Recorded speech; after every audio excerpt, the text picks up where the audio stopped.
I'm a very, very conservative pregnancy massage therapist. I use no scent. I let them know I'm not going to use scent. And I let them know why. I'm very conservative. I've never had an issue with a pregnancy massage. Don't want to have one.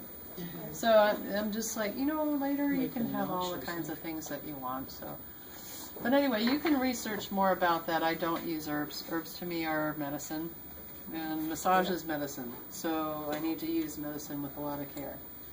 Anyway, so from this angle, and I'll run through some of these things, so we're not going to belabor a lot of this.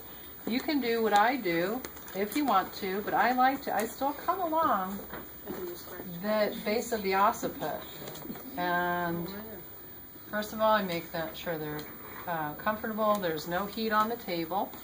And I can what I'm going to do in a pregnancy massage is work on half of the body first, the other half second, and then I'm going to have them on their back for about 10 minutes. In the Beck book, it says about 15 minutes. The reason why you don't want people supine, you don't want them face up for longer than about 15 minutes or so, most of the time, is because of the aorta and the vena cava, especially the vena cava. What you can do if they're on their backs for a long period of time, especially as they progress in their pregnancy, is you can stop the blood flow. If you stop the blood flow, you can potentially threaten the child. You do not want to do that. Everybody needs oxygen, the mama and the baby. What I do too, and I'll tell you about it, I can't really show you, I can show you with these, is because I use 2 pillows, I get 2 pillows under the knees and get their legs way up.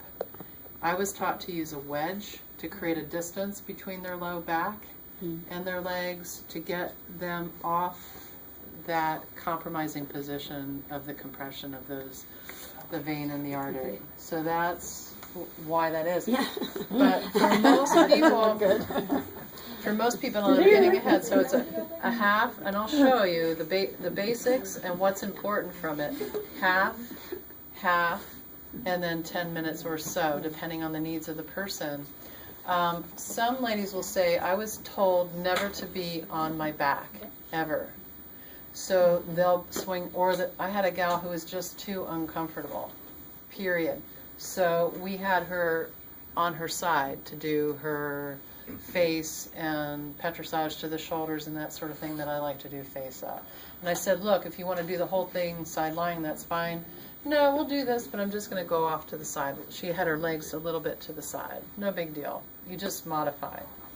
Right? So you can still do, I tend to do a Deirdre massage. Most therapists do, like, we'll have a Gregory massage, we'll have a Kathy massage for a lot of different things. Most of you will develop a recipe, if you would, of a lot of different ingredients that you learn along the way that you love or you would love to have done to you.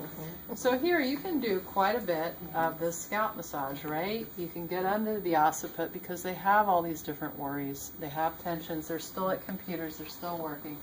What we're going to do then, so I work all that. You know that. Under the occiput, into the scalp, because it helps relax them right away. I disrobe here. Again, I expose the sacrum, and my intention right now is to work this area. So that's where I'm going to be working. And again, I would only use unscented. We know we're not in that situation right now, and we're okay to use this. Hopefully, is lavender okay for you? Mm-hmm. Are you? Okay. Be okay for me too. But with a pregnant lady, I would not be using this. And so I'm going to I'll just show you. So again, for here, I'm actually going to take, I usually just, see how I step back? I'm doing kind of a modified archer. Now, if I could have a stool, because I want to, can somebody just throw me that stool or give me your stool and get that stool? Yeah. Well,